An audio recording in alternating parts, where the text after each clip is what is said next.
Magandang araw po sa inyo, Sir Paul. Ako si Louie. At hanggang ngayon, kahit nalipasan na ng panahon, hindi pa rin mabura sa isipan ko ang nangyari noong taong 1998. Noong mga panahon na iyon, bago pa lamang kaming kasal ng asawa kong si Maricara.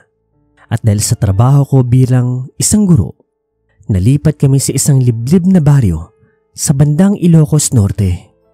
Galing pa kaming Davao, kaya halos lahat ng tao roon ay bago sa amin. Buhay, kasanayan, kapaligiran. Lalong-lalo na ang lugar na nilipatan namin. Simple lang ang pangarap namin, makapagsimula ng tahimik na buhay at makalayo sa gulo ng syudad. Pero ang hindi pala namin alam ay may mas matindi pa kaming mararanasan sa baryong nilipatan namin. Unang linggo pa lang namin sa bagong bahay ay medyo mahirap kasi wala pa kaming gaanong gamit at halos walang laman ang kusina. Ang bayan ay nasa malayo at kailangan pa naming maglakad ng mahigit 1 oras palabas ng baryo para lamang makapamili. Ang daan ay makipot, puno ng damo, halaman at puno sa paligid. Hindi rin basta pumapasok ang mga sasakyan o kahit tricycle dahil masyadong masikip at mabato. Wala kaming choice kung hindi maglakad at kahit medyo nakakapagod, wala kaming reklamo. Siyempre, dala na rin ang excitement sa bagong buhay na sisimula namin. Noong araw na iyon ay napagpasyahan naming mag-asawa na pumunta muna sa bayan para mag-grocery at makapagtambak ng mga pagkain sa bahay. Mga bandang 2:00 ng hapon kami umalis, dala ang maliit na bayong. Habang naglalakad kami palabas ng baryo, dumaan kami sa isa pang baryo na nasa gitna ng daan bago ang bayan. Doon namin napansin ang isang tindahan o sari-sari store. Hindi kagaya ng mga tipikal na tindahan na makikita mo kasi hindi ito mukhang bago o maaliwalas. Gawa lang ito sa kawayan. Halos gibana. At ang dingding may mga butas na pwede mong silipan mula sa labas. Halatang matagal nang nakatayo ito. Mukhang walang nag-aayos. Ang paligid nito ay medyo tahimik. Kakaiba ang pakiramdam. At sa totoo lang, may nararamdaman ako na parang may kung anong mabigat na presensya.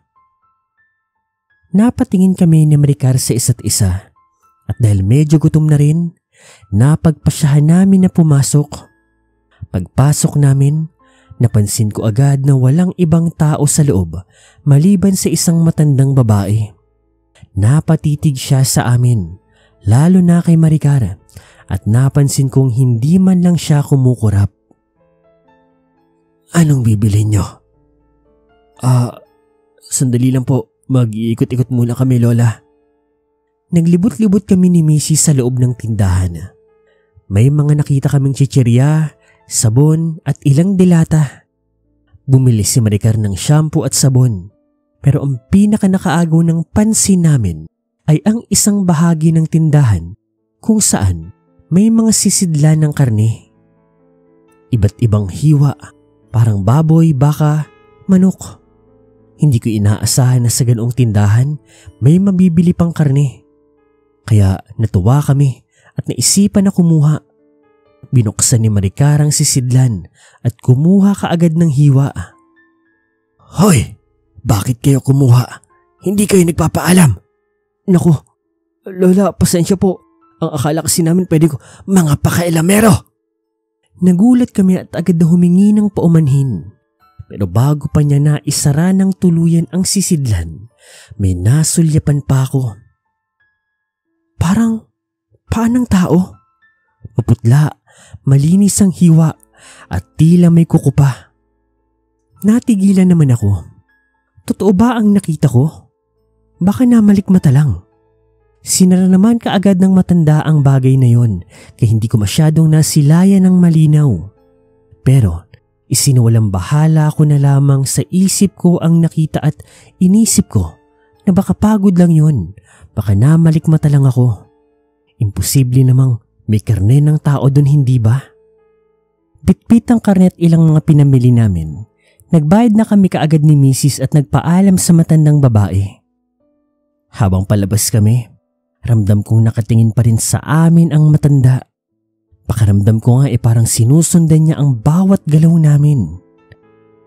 Kinagabihan, mahimbing na akong natutulog nang bigla na lamang napasigaw si Maricara. Naramdaman kong kinakalabit niya ako. Nagising ako at agad ko siyang lingon. Napansin ko kaagad na tila nanlalamig siya, namumutla, natutulala. Louie! Maricar, ayos ka lang ba? Anong nangyayari sa'yo? May matandang nakasilip sa labas ng bintana. Ano ka ba, mahal? Posible ang sinasabi mo. Baka nananaginip ka lang. Agad akong tumingin sa bintana at doon ko napansin na nakabukas nga ito. Tumayo ako at mabilis na isinara. Pero wala naman akong nakita sa labas kundi mga puno at damo. Pinakalma ko siya pero sa totoo lang, kinikilabutan din ako. Dahil kakaiba talagang itsura ng misis ko. Baka sa mukha niya ang sobrang takot. Hindi naman siya ganun eh. Kinabukasan, bigla na lamang nang hina si Maricara. Inapoy siya ng lagnat at halos hindi makatayo.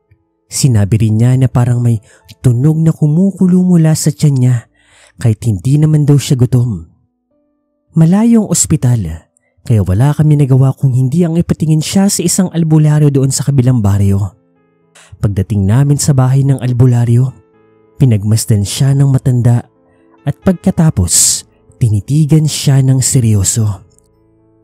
Inaaswang ang asawa mo. Ano pong ibig niyong sabihin, tatang? Ang matandang nagtitinda doon sa may tindahan na binilan niyo. Hindi siya tao. Isa siyang aswang.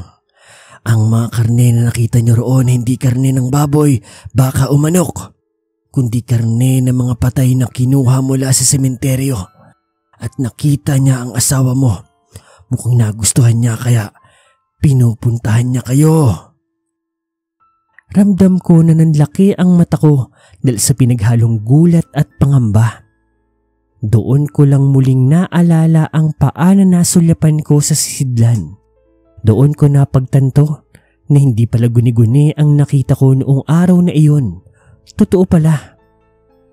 Kinagabihan, habang nakahiga kami, bigla kaming nakarinig ng kaliskos sa labas ng bahay. Para bang may naglalakad sa paligid.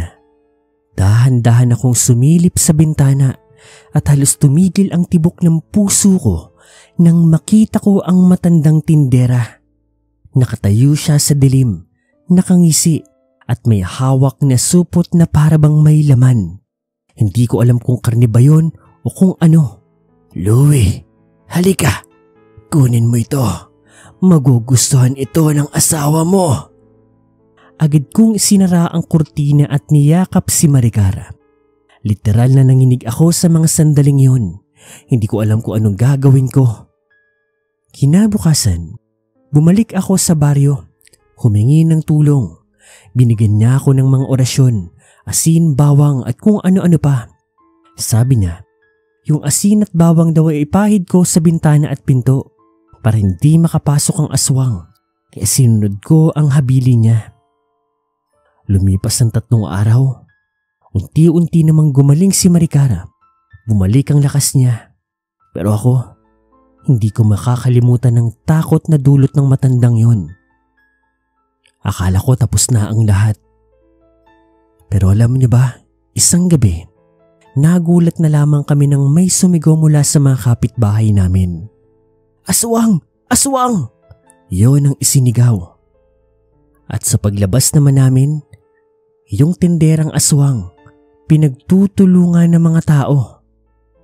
At nakita namin kung papaano ito pagpapatayin. Matagal na raw talagang hinala ng mga taga-baryo na aswang ang tindera. Pero sa pagkakataon na iyon, naaktuhan na raw talaga.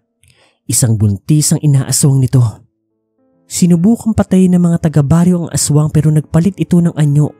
Naging malaking ibon ito. Lumipad hanggang sa malayo. Sinundan naman ng mga kabaryo namin ang bahay nito sa kabilang baryo pero wala na silang naabutan. Bagkus ang naabutan na lang ay ang nasusunog nitong tindahan. Mukhang sinunog na ng aswang na yun ang kanyang bahay para wala ng ebidensya. Mula noon, hindi na po namin nakita pa ang aswang. Buti na lang nangyari yun dahil kung hindi, mapipilitan kami mag-alsa balutan ng asawa ko.